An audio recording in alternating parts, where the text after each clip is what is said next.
The Chinese government has been meticulously concealing key information regarding a tragic plane crash that occurred in China back in March of 2022. Today, we are going to unravel this mystery and exclusively reveal the truth behind the China Eastern Airlines Flight 5735 incident. Let's rewind to March 21st on a day with excellent weather conditions. The plane, while en route from Kunming to Guangzhou, suddenly took a nosedive. All 132 on board tragically lost their lives that day. This plane crash is the most devastating one China has seen in recent years. The impact itself was so fierce it left a 45-meter deep crater, and the plane was totally wrecked, with the tail found a whopping 12 kilometers from the crash site. Due to the catastrophic nature of the accident, recovery teams were unable to locate any intact remains. This left the grieving families with the heart-wrenching task of collecting soil from the site as a way to have a tangible connection to their lost loved ones. 6 days after the incident, the 2 black boxes from the plane were found and sent to the National Transportation Safety Board laboratory in Washington, D.C. The NTSB announced on April 1st and April 6th that they had downloaded the data from the black boxes and handed it over to the Chinese side. To this day, the families and friends of those victims have been hanging on, waiting for answers. They need to know what happened, right? It's the least they deserve. But sadly, over a whole year has passed, and they're still in the dark. It's just heartbreaking, folks. The Civil Aviation Administration of China has only put out a notice saying, "This disaster is extremely rare and highly complex. We're still conducting a thorough investigation. Therefore, we can't tell you anything right now, so just continue waiting." So today, we're going to do right by those who sadly passed away, as well as their loved ones, by investigating and analyzing the true reality behind the China Eastern Airlines Flight 5735 disaster.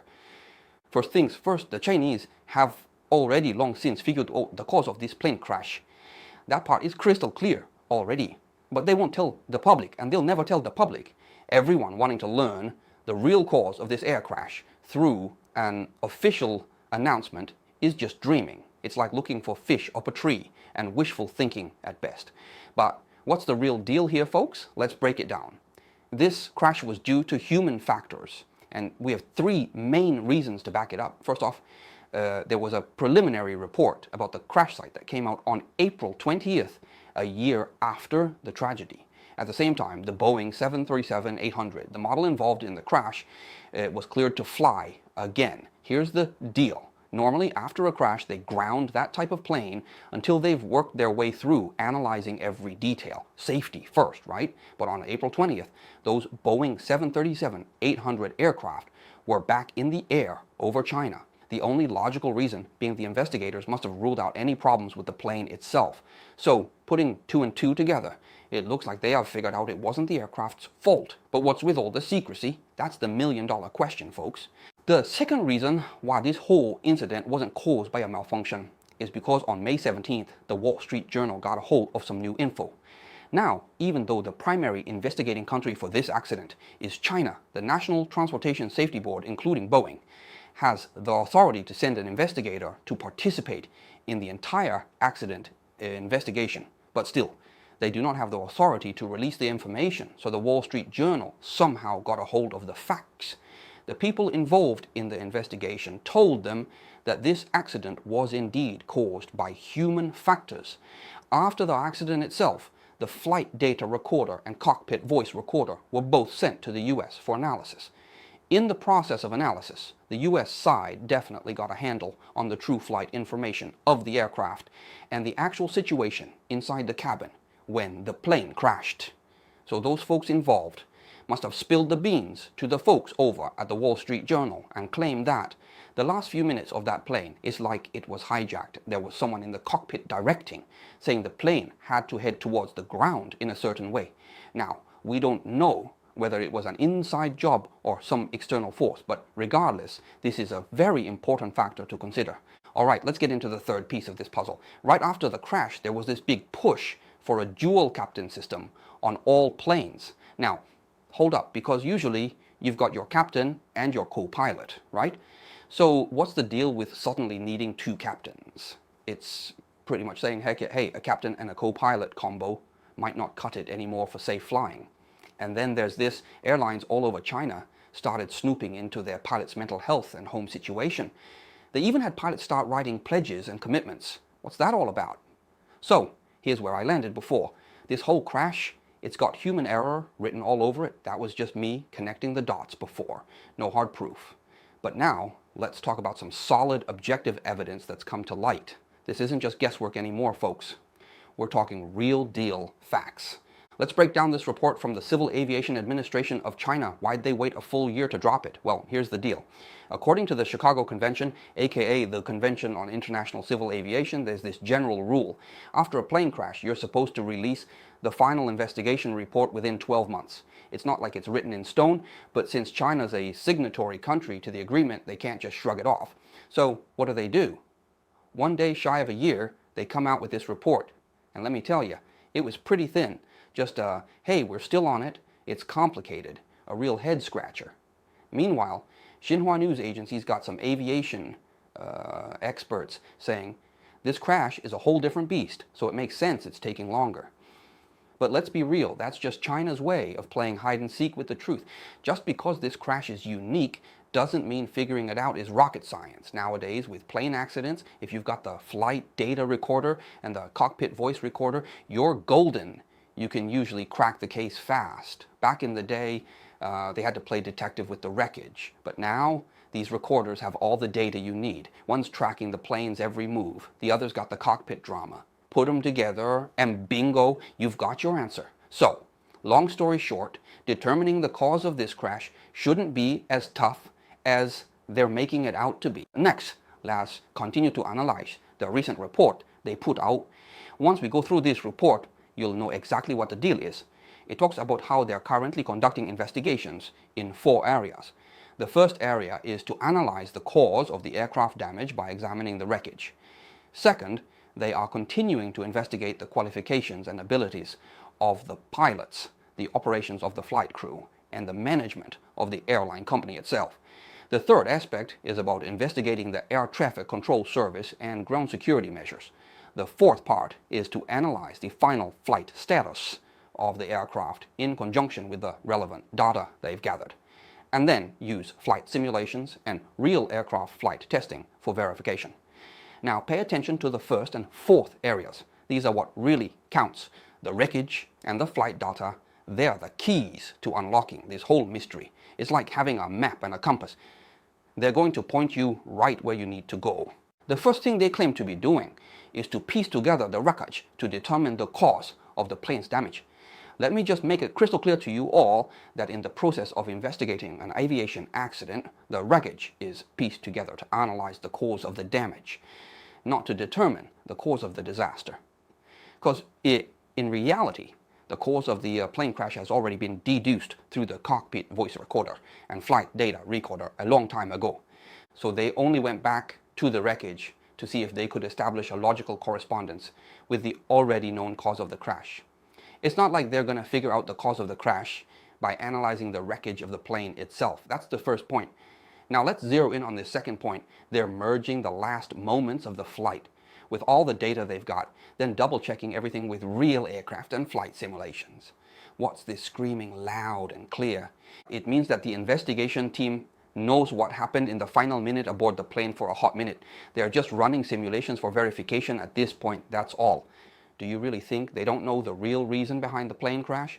Don't be so naive. They know it all too well, but they just won't tell you. They won't tell the public, no matter what. They've got the answers, but they're not sharing. And you've got to wonder what's so earth-shattering in their findings that they're going to such lengths to keep it under wraps. Alright, let's lay out what I've personally pieced together about this crash. I've been keeping tabs on the investigation, and thanks to some connections in China's civil aviation scene, I've got a pretty good picture of what went down. In that cockpit, there were 3 guys. First, you've got Captain Yang Hongda. The guy's pretty new, with only 6,709 hours of flight time. That's not a ton when it comes to pilots. Then there's the co-pilot, Zhang Zhengping. This guy's a seasoned pro, 59 years old, over 30 years in the sky with China Eastern Airlines, and a stellar record. We're talking a 5-star pilot with a jaw-dropping 30,000 flight hours, and not a single accident ever. Last but not least, there's an observer, Ni Hongtao. He's the rookie of the bunch, with just 556 hours in the air. Sounds like he's just trying to rack up flight time, aiming to become a co-pilot or captain down the road. So that's our cockpit crew.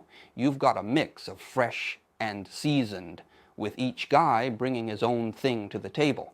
But here's where it gets interesting. Putting all these pieces together starts to paint a clearer picture of what might have gone on in those final moments. Here's where the plot thickens.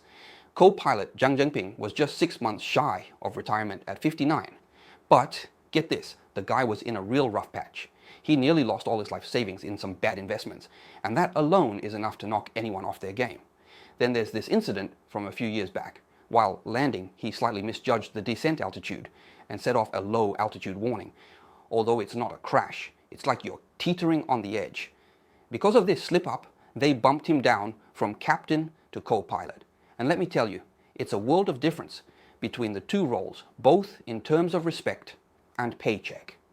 A captain at China Eastern Yunnan branch might pull in 700,000 or 800,000 a year, but as a co-pilot, you're looking at 200,000 or 300,000. Talk about a hit. But it gets worse for Zhang. The pilot in command on that doomed flight, Captain Yang Hongda, was his own protege. He trained him from scratch. Picture this. Zhengping's 59, Yang's just 32, and now Zhengping's taking orders from his former student. That's got a sting, right? Psychologically, that's a tough pill to swallow.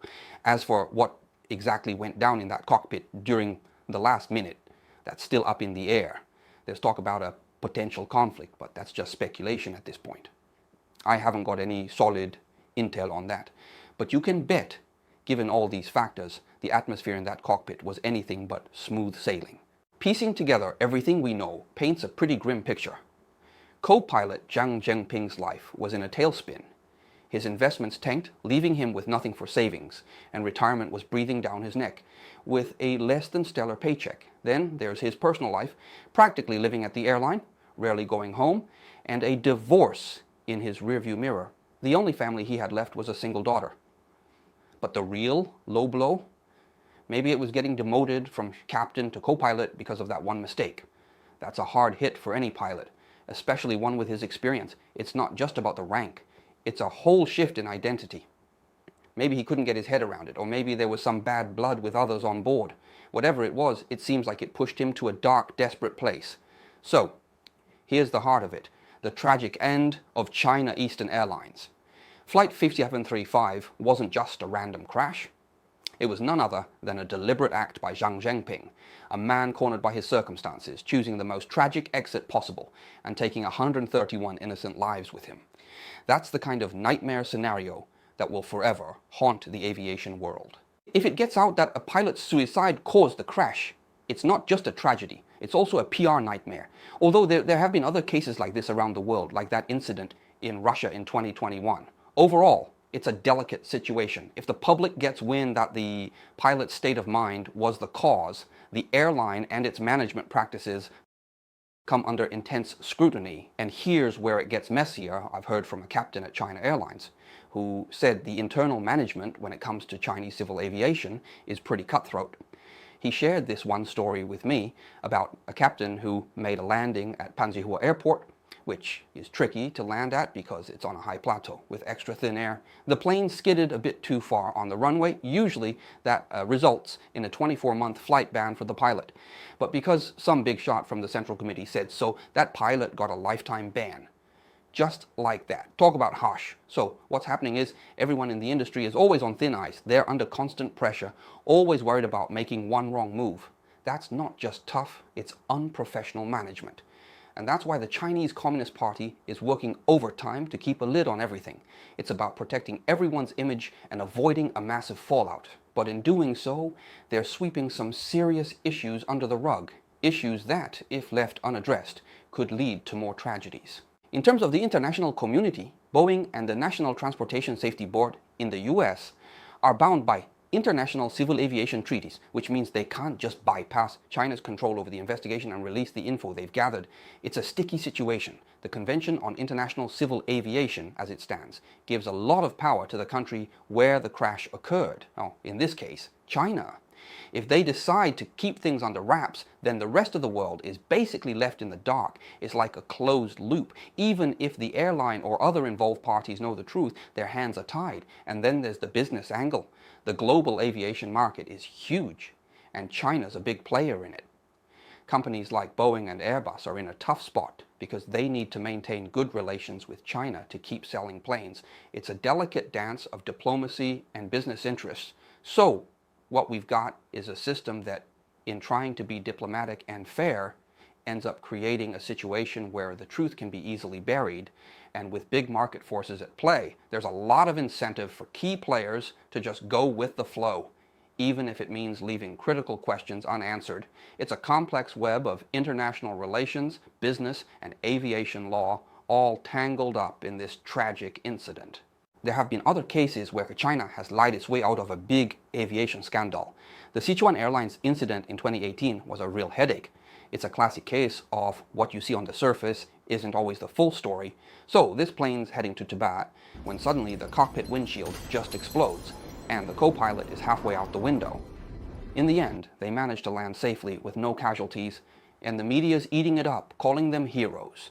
But hold your horses, because there's more to it than that. The real story here is that this wasn't just some freak accident. It was a series of amateurish human errors, starting with the co-pilot not wearing his seatbelt. Airbus, the plane manufacturer, was even like, hey, why wasn't he buckled up? Now, here's the thing about aircraft windshields. They're designed to withstand a lot.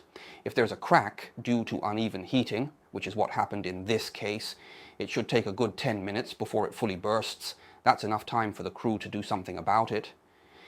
But in this case, reports claimed it went from a single crack to a complete burst in just seconds. That's fishy. Turns out, pilots sometimes cover the windshield with a newspaper to help block the sun. Practical. Sure. Safe. Not so much. If there's a crack, they wouldn't see it until it's too late, and that's what happened here. The co-pilot, with a newspaper over the windshield, misses the crack, and by the time the windshield goes bang, he's getting sucked out into the stratosphere, messing up all the controls and sending the plane into chaos. Even the captain immediately started feeling all woozy and disoriented. Luckily, all the planes from China heading to Tibet at the time had 3-person crews, so there was also a second captain aboard. He quickly rushed to the cockpit after the accident, then immediately began assisting the captain, putting on oxygen masks and sending out the transponder codes 7710, 7700 to indicate the aircraft's emergency status. The twist, after the incident, the crew gets cooped up in a hotel for investigation. They're writing down their version of what happened, answering questions, the whole 9 yards. Then, a week later, China's President Xi Jinping calls them heroes. Just like that, the narrative changes, from potential screw-up to heroism. They all end up getting rewards too. The pilot walks away with a cool 5 million, and the co-pilot, who was already doing pretty well by not being arrested, ends up pocketing 1 million and gets tagged a heroic pilot. Then there's the second captain, the real MVP, who gets 3 million. You can read between the lines here. They didn't exactly see the co-pilot as the star of the show. If anything, they're probably thinking he's the one who dropped the ball. Flying without a seatbelt mid-flight is one thing, but this guy takes it up a notch by covering the windshield with newspapers, missing the crack entirely. Then, in the ensuing chaos, he scrambles the cockpit controls. And what happens? He still lands a $1 million reward, and the cherry on top, China Airlines assigns him a personal nurse, and they end up tying the knot. You can't make this stuff up. But here's the real deal. Well, it's not just about China spinning the story. Airbus, they kind of folded under the pressure too. The questions they raised during the investigation were spot on. Like, why didn't the co-pilot buckle up and handle the situation in those crucial 10 minutes? But under China's heavy hand, this went from a case of serious negligence to a high-flying tale of heroism. And yep, they even made a movie out of it called The Captain. This whole incident is a textbook example of how China handles aviation accidents, with zero transparency or honesty. It's all smoke and mirrors, turning a potential cautionary tale about safety lapses into a blockbuster story of bravery. It just goes to show, when it comes to aviation incidents in China, what you see isn't always what you get. Let's bring it back to the incident involving China Eastern Airlines Flight 5735. Right now, even Boeing and other big airlines like Airbus are too scared to offend China, so they just stay quiet about what they know. On March 21st, I saw on BBC that they asked Boeing and the National Transportation Safety Board in the US about the cause of the crash, and they both said, regarding this matter, please consult with the Civil Aviation Administration of China. The end result? Total radio silence. China left them on read and didn't respond at all. At this point, as long as the Chinese government doesn't disclose the real cause of the crash, the public will never know what really happened. The other day, though, on the Civil Aviation Administration of China website, they posted a notice saying that someone wanted to apply for the public release of the voice logs for Flight 5735. But of course, they refused because then the reason for the accident would be completely obvious to everyone. Officially, they claimed that this is classified information and cannot be made public. But this is just how China is, you know? When you don't want someone to know something, you just call it a secret. It doesn't matter what it is anymore, it's all fair game. And finally, let me tell you all something before we wrap up here. I'm going to show you a way to find out whether this accident was caused by human error or not by using an official standard. This book is compiled regularly by the Civil Aviation Administration of China. One day when I was walking around in Japan, this book just randomly fell from the sky right into the palm of my hand, if you know what I mean. Every few years, a compilation of accidents involving civil aircraft is published. Anyway, a general rule in this series is that aviation accidents are not included if they were caused by human factors. So in a couple of years, we can all check out this book when the new edition comes out. I'm telling you now, you can bet your life savings that it won't contain the tragic crash of China Eastern Airlines Flight 5735. As we wrap up today's story, our thoughts are with the families and loved ones who continue to seek answers and closure. It's in moments like these that we're reminded of the importance of transparency and the pursuit of truth in our society. Back in 1966, the United States had a defining moment with the birth of the Freedom of Information Act, embodying the ideals of transparency and liberty in the dissemination of information. Champions of this cause, like John Moss, stood fearless in the face of authority, dedicating their lives to ensuring openness and truth prevailed. Yet today, we grapple with a contrasting reality. In today's America, the government, while in possession of crucial information from the China Eastern Airlines Flight 5735 black boxes, has chosen silence. Finally, we turn our attention to a profoundly moving segment, a video featuring the families of the victims. This isn't just a group of people passively waiting for answers. These families are on a heartfelt quest, seeking not only information but also respect for the lives lost and a commitment to the truth. As we continue to delve into stories that often remain untold, we invite you to join our journey by subscribing to our YouTube channel, State of Play in China. Together, we'll navigate through these complex narratives and uncover the truths that lie beneath. Thank you for joining us today, and until next time, take care.